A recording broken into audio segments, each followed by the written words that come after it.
But somebody we're bidding farewell to now at this tournament, unfortunately, is Louis van Gaal.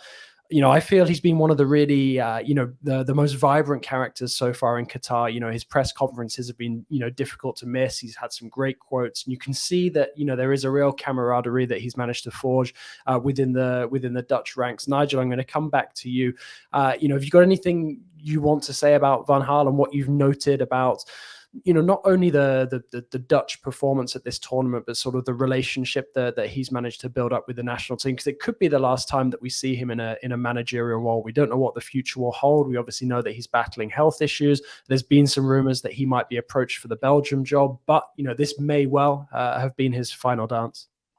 I think for me, what I've seen from him outside looking in, he's shown how much of a good manager he is, really and truly. He's shown what he's capable of. He's shown the human nature of himself, not looking at himself with an arrogant perspective as some of the top managers do, but a lot more humble and grounded and approachable. He's a teacher, not just about football, but he comes across as a teacher of life as well. And the way that the Dutch players have kind of become drawn to him and actually following him as a leader and listening to him and taking his tactics on board just shows what kind of a manager he is. I think for me, the only criticism I can give him is from when you look at today's game and you look at how well I felt the Dutch did for periods, but you look at the big change when you bring on Luc de Jong. I would have thought that would have been a player that he brought on earlier or maybe even started to work on the differences in the size of athleticism between the Dutch players and the Argentinian players. I think the Dutch were a complete different team when Luc de Jong come on, having a target man, long balls. Argentina completely struggled to be able to handle that. And I think that for me was a game changer where maybe if he'd have done it a bit more earlier, then that could have been a big difference. But I think for me, he's a great manager. He's one of the good ones that people should look up to and respect and admire. And hopefully he stays involved in football. But as we know, your health is your wealth. And we wish him well with anything that he's going through. I was glad to see him back involved in football because I don't think his time at Manchester United was the best representation of him if this was going to be the end of his career before this World Cup. It was a torrid time. It was a torrid way to go out. So to do it with a national team, to do it in an environment where he's been successful in the past, to do it in his home country, I think that was significant. I think this is a World Cup with his legacy. I think his legacy is restored, and I'm excited to see the young players, the Cody Gakpos, who are going to really, really benefit from having a manager, having the experience of a manager like Van Gaal. I was a bit disappointed that Angel Di Maria didn't step up to take one of the PKs because there was much made about their back and forth relationship. And I loved Van Gaal's reaction to it. It summed up his reaction to a lot of adversity and any adversity the Dutch team had in this World Cup, which was your best managers, they take the pressure off. They put the pressure on themselves and they allow their players to be themselves.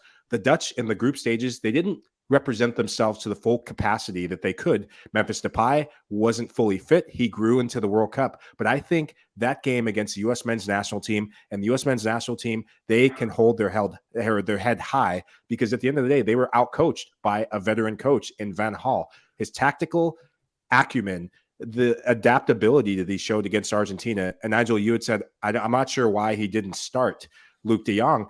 I applaud him for even having the wherewithal to be adaptable. You're not going to get it right. It's all hindsight now that we say, that De Jong came in, Waghorst came in, changed the game.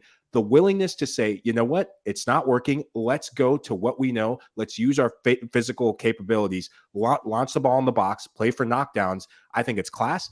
To have the guts to call that play, that is Louis van Gaal in a nutshell. That is the Louis van Gaal that I remember watching at Bayern Munich, at Ajax in the early 90s. He will go down as one of the best coaches in World Cup history, I think. Yeah, in the late 90s, I have to tell you, I had the chance of being coached by him when I was very, very young, 19, 20 years old.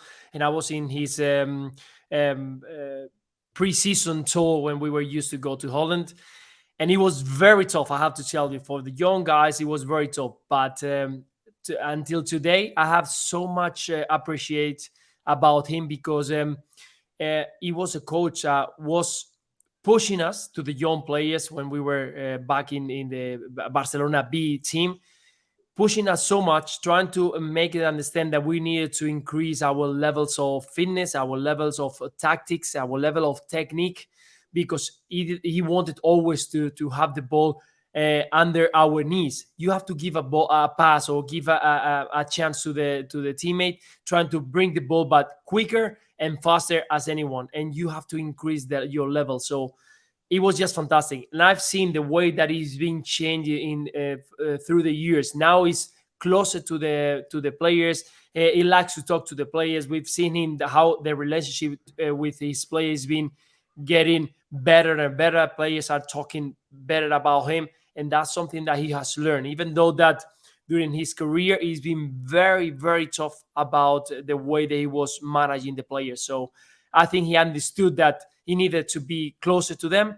And now you can see that players were talking nice about him, were talking good about his tactics. And well, I think he learned through all the years about trying to be successful in your team. Is not only about being top, but you need your players to understand what is needed to be done. So yeah, nicely done what he's done in the past few years, but today it wasn't enough to go through.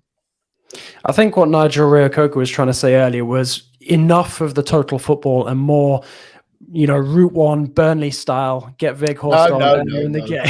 No, JJ. Are you sure? I'm just saying, listen, he's a tactical, he's one of the best managers when it comes to tactics. I just feel at times you look at it, when you look at Argentina's back four, they're not the biggest. If you have a striker that's 6 foot something, go direct, mix it up. I think there's a lot of not criticism, but there's a lot of things that we could say about some of these teams in the World Cup, which we're going to get onto, that I feel if you go back old school, things will change and open up. I know the game's changed a bit. Everyone wants to play total football, but sometimes there's more than one way to win a football match, JJ. And when we get back to talk about Brazil, I'll explain myself.